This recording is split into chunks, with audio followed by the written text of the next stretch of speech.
मैं शब्बर से दरख्वास्त करता हूँ कि वो आके वो भी हमारा इस माहौलियाती जंग में हमारे साथ हैं, अपनी माहौलियाती तंजीम बना के हमारे साथ लड़ रहे हैं। अस्सलाम वालेकुम।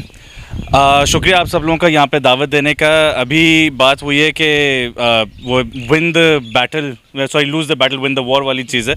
अभी जंग जारी है, अभी लंबा वो यानी कहते हैं अरसा चलती रहेगी, या मगर उम्मीद जो है कहते हैं अभी भी बाकी है।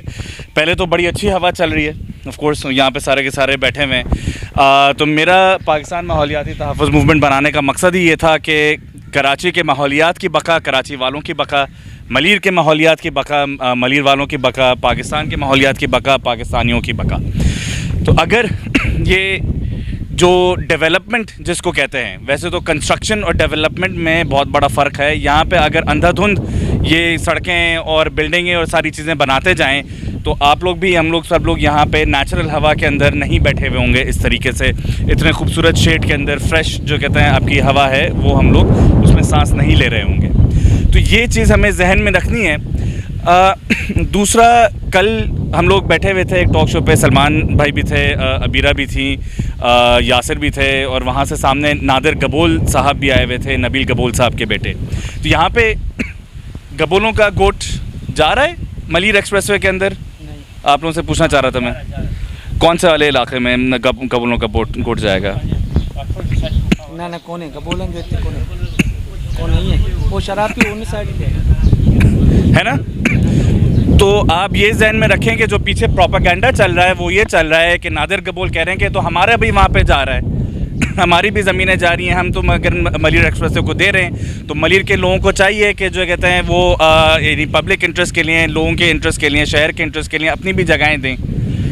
वहाँ पे तो ये लोग यानी कहते हैं प्रोपेगेंडा कर रहे हैं। तो आप फिर अपना देख लें कि आपके जो भी नुमाइंदे हैं, जो आगे जो पीपल्स पार्टी वाले या जो भी बैठे हुए हैं, जो इस वक्त हुकूमत में हैं, और इस बात से अंदाज़ा आप लोग लगा लें कि आप लोगों को किस तरह की जंग लड़नी है। आपको बाकायदा झूठ से लड़ना है, और वो तब उसी वक्त हो सकेगा जब आप लोग सारे के सारे साथ मिल के करेंगे, मिल के जो कहते हैं इस झूठ का सामना करेंगे।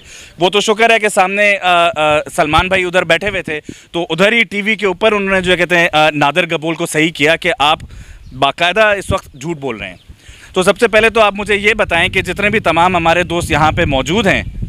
अच्छा, दूसरा, फिर वहाँ पे एक लियाकत अली ख़ान साहब वहाँ पे एक एडवोकेट आए हुए थे, वो ये बार बार कहे जा रहे थे कि ये तो तमाम लोग जो हैं मलीर के जो लोग हैं, चलें शब्बर साहब तो सामाजिक कारकुन हैं, दूसरे सामाजिक कारकुन हैं, मगर मलीर के जो लोग हैं वो सेटल कर जाएंगे, वो अपनी ज़मीनें दे देंगे, और जो कहते हैं वो आखिर में जाके मुआहिदा कोई ना कोई कर लेंगे। तो आप लोगों से मेरा एक ये सवाल भी है कि आप लोग सेटल कर देंगे? आवाज़ सर ज़ोर से ज़रा सा बोलें कि आप लोग सेटल करेंगे? सर मैं भी सेटल करने को तैयार नहीं हूँ, क्योंकि अगर मलीर के ऊपर कोई डैमेज आता है तो मेरे ऊपर भी डैमेज आता है, पूरे कराची के ऊपर डैमेज आता है। तो आप लोगों के साथ खड़ा हुआ हूँ मैं, मगर हम लोग सारे खड़े हुए हैं, ये अबीरा भी खड़ी हैं, AWP वाले खड़े हैं, इंडिजिनस राइट्स अलायंस वाले खड़े हुए हैं, हमारे बाकी जर्नलिस्ट दोस्त भी खड़े हुए हैं, बहुत सारे लोग खड़े हुए हैं। मगर आप लोगों का साथ जब तक नहीं होगा, आप लोग जब तक इसको कॉम्बैट नहीं करेंगे, जगह जगह पे अपनी बात आगे नहीं रखेंगे, तब तक बहुत मुश्किल है कि ये जो है जंग हम लोग जीत सकें। मगर एक जो ट्राइब्यूनल का जो कहते हैं मसला सामने हमारे आया कि जज ने कहा कि जी ग्रेटर पब्लिक इंटरेस्ट में हम जाने देते हैं। मैं समझता हूँ कि ग्रेटर पब्लिक इंटरेस्ट दूर दूर तक है ही नहीं, बल्कि पब्लिक तो डैमेज इससे होगा बहुत ज़्यादा। मगर एक तरह से उसको ये भी समझें कि वो ढकी छुपी जीत इस सेंस में थी कि उन्होंने फिर भी ये मान लिया कि आपके जो तहफ़्फ़ुज़ात हैं उनको हम लोग जो है इसको हल करने की कोशिश करेंगे, जो भी वो कमेटी बनेगी। तो जो कहते हैं ना कि गिरती हुई दीवारें, उनको एक धक्का और देना होगा, हम लोग को साथ मिलके देना होगा, क्योंकि वो भी जो वो अब जो अपना जजमेंट सुना रहे थे तो वो डगमगाते हुए, ज़रा सा घबराते हुए सुना रहे थे कि भाई चलें आपके तहफ़्फ़ुज़ात हैं, मगर इसको हम लोग ग्रेटर पब्लिक इंटरेस्ट में जाने देते हैं। वो भी 100% उस पर पक्के नहीं थे। ये चीज़ अपने जहन में रखें। दूसरा, फिर जब ADB का जो कहते हैं हमारे सामने फ़ैसला आया, तो हमारा जो मुद्दा है वो और भी ज़्यादा मजबूत हो गया कि ट्राइब्यूनल कह रही है कि जी एनवायरमेंटली कोई मसला नहीं है, चलें पब्लिक ग्रेटर पब्लिक इंटरेस्ट में, तो फिर ADB क्यों कह रहा है कि जो है कहते हैं जो एक आलमी तंजीम है वो क्यों कह रहा है कि ये माहौलियात के लिए, इंडिजिनस के लिए, लोगों के लिए और सब लोगों के लिए ये गलत है। तो इसीलिए अब जो हाई कोर्ट में कल जो साइन करके आया हूँ मैं, पीर को इंशाल्लाह जो है ज़ुबैर आबरू साहब जो हमारे लॉयर हैं वो उसको दाखिल कर देंगे पिटिशन को, और ये फिर जंग इंशाल्लाह साथ चलेगी। मगर ये भी जहन में रखें कि लोग ये मुझसे ये पूछेंगे कि भाई हाई कोर्ट में आपने किस बात की पिटिशन डाली, आपका नाम क्यों है उसमें? तो सवाल जवाब मेरे पास होना चाहिए। सही है, मेरा नाम है, मगर मेरे पीछे सारे मलीर के अपने लोग खड़े हैं। वैसे तो आप लोगों के भी नाम उसमें होने चाहिए थे, मगर कोई ऐसा मसला नहीं है, इंशाल्लाह होंगे इंशाल्लाह। तो हम लोग वैसे ही उसको लेके आगे चलेंगे, मगर जब तक आप लोगों की आप लोग आवाज़ नहीं बन के उठेंगे तब तक मैं भी कुछ इतना ज़्यादा नहीं कर सकूँगा। तो जो भी यानी हार जीत वगैरह चलें, इसमें आप वो अपना दिल कमज़ोर नहीं कीजिएगा, साथ में ही मिल के हम लोग आगे चलेंगे। और एक दफ़ा फिर से मैं आप लोगों से सवाल पूछना चाहूँगा वही, और ज़रा सा लाउड उसमें कीजिएगा ताकि आप लोगों का भी तो हौसला नज़र आए ना। क्या आप लोग मलीर के लिए सेटल करने के लिए तैयार हैं? क्या आप लोग मलीर के लड़ने के लिए तैयार हैं? सर ज़ोर से ज़रा सा, क्या आप लोग मलीर के लिए लड़ने के लिए तैयार हैं? ठीक है, शुक्रिया जी, थैंक यू। इस प्रोग्राम को थोड़ा सा मैं आखिरी तरफ ले जाते हुए मैडम अबीरा को दावत दूंगा कि वो आके अपनी बात रखें, और आपसे गुजारिश है कि इस अजीम हस्ती के लिए आप अपने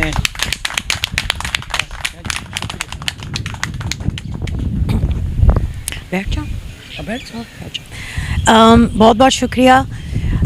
देखें, जब तक वो जो एशियन डेवलपमेंट बैंक का जो केस था ना, तो मैं और सादिया उसके ऊपर आर्ग्यू तो कर रहे थे, लेकिन जब तक स्क्रीन पर मास्टर असलम और अजीम भाई नहीं आए तब तक एशियन डेवलपमेंट बैंक को ये यकीन नहीं आया कि वाकई ये स्टेक होल्डर्स हैं और इनकी ज़मीनें जा रही हैं, और ना सिर्फ ज़मीनें, एक पूरी ज़रई यानी कि इकोलॉजी जो है वो तबाह हो रही है। तो आप लोगों का उस केस में शामिल होना और बाकायदा गवाही देना जो था वही हमारी जीतने की वजह बना। मैं आपको सच्ची बात बता रही हूँ, क्योंकि आप जितनी भी दलीलें दे दें, लेकिन जब तक इधर के मलीर के लोग जो इधर से सदियों से रहते चले आए हैं और उनकी शनाख्त इस ज़मीन से जुड़ी हुई है, जब तक वो सामने नहीं आएंगे, जब तक वो अपने आप को इस स्ट्रगल के अंदर सेंटर नहीं करेंगे, तो हम लोग नहीं जीत सकेंगे। और इसी तरीके से हर हियरिंग पे जो ट्राइब्यूनल के सामने हुई है, शब्बर उधर था और असलम भाई भी उधर थे, और हर बार आए हैं। तो अभी आई थिंक हमें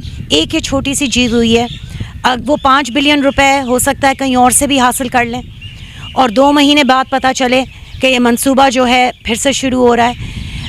तो मुझे लगता है कि इधर जितने भी हमारे साथी बैठे हैं, हमें एक माहौलियात के ऊपर एक पोजीशन बनानी होगी, एक सोच डेवलप करनी होगी, जो हम इधर के स्कूल, जो इधर के ट्राइब्स हैं, जो भी जो गोट जा रहे हैं इस रोड की वजह से, उन बच्चों को क्लाइमेट के डायलॉग के अंदर शामिल करें, इधर ही के स्कूल के बच्चों के जो इस ज़मीन से जुड़े हुए हैं, और उनको क्लाइमेट के बारे में सिखाएं, और एक अपनी क्लाइमेट की पॉलिसी बनाएं मलीर के हवाले से, और उसको जोड़ें कीर्थर से, क्योंकि हम कीर्थर के ऊपर भी, कीर्थर को बचाने के लिए भी हम लोग एक केस फाइल करने का सोच रहे हैं, और उसके ऊपर काम भी काफ़ी हुआ है। तो कीर्थर से लेकर मलीर से लेकर बुंदल आइलैंड हो गया, मैनग्रोव्स हो गए, ये सारा हमारा जो सिंध का, हमारे प्यारे शहर कराची की इकोलॉजी जो है वो, यानी कि मलीर जो है वो इसका दिल है। तो जब तक हम मलीर के लोगों को सेंटर नहीं करेंगे, हम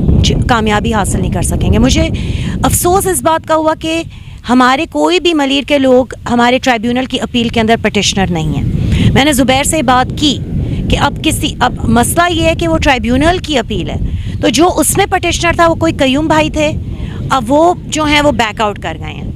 तो अब किस तरीके से हम लोग आपको, तो अब या तो हम लोग ज़ुबैर भाई से कोई, एडवोकेट ज़ुबैर से कोई करें बात, या उसके साथ कोई पैरेलल पिटिशन ह्यूमन राइट्स और माहौलियात पे डालें, जिसमें आप सबको स्टेक होल्डर्स बनाएं, पिटिशनर्स बनाएं। बल्कि मैं तो कहूँगी कि इधर जो भी ट्राइब्स अफेक्ट हो रही हैं, चाहे वो बलोच ट्राइब्स हों या वो सिंधी ट्राइब्स हों, उधर के बच्चों को सामने लाएं, उधर के पिटिशनर्स को। ज़्यादा बात मैं नहीं करूँगी, हफीज़ की बात को मैं रिपीट करूँगी। देखें, मुझे पता है, मैंने हफीज़ को 5 साल से देखा है, उसने कितने लोगों की PhDयाँ कराई हैं, इधर आकर रिसर्च हुई है, फिल्में बनी हैं, लेकिन हमें वापस वाकई कुछ नहीं मिलता। वो रिसर्च पब्लिश हो जाती है, लेकिन वो रिसर्च आकर हमारे इधर के गवर्नमेंट स्कूल के बच्चों के साथ शेयर नहीं की जाती।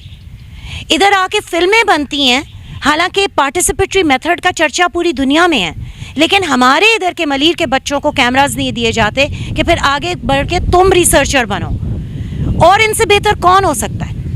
इनसे बेहतर अपनी ज़मीन की पहचान कौन करवा सकता है? तो हमें अब ये चाहिए कि माहौलियात के डिस्कशन को बजाय शहर के AC हॉलों में और इंडस वैली स्कूल में, अभी मैं उधर से ही होके आ रही हूँ, बल्कि हम इधर रखें और इधर ही सेंटर करें। इधर ही जिस तरह डेल्टा की बर्बादी हुई थी, और मैं IBA में प्रोफेसर हूँ, उधर मैंने डेल्टा में लोगों को बुलाया था, लेकिन फिर डेल्टा के लोगों ने बदीन जिमखाना में हमको बुलाया और हमने वाकई हम उधर गए और हमने उस गुफ्तगू में शिरकत की। तो बस यही बात है, एक बहुत बड़ी जीत है और इसकी मुबारकबाद आपको। कानून जो है वो कभी भी वकील से नहीं आता। कानून ऐसी बात नहीं है जो आपने बोली, आई थिंक असलम भाई ने, कि हम लोग सीधे साधे लोग हैं, ऐसी बात नहीं है।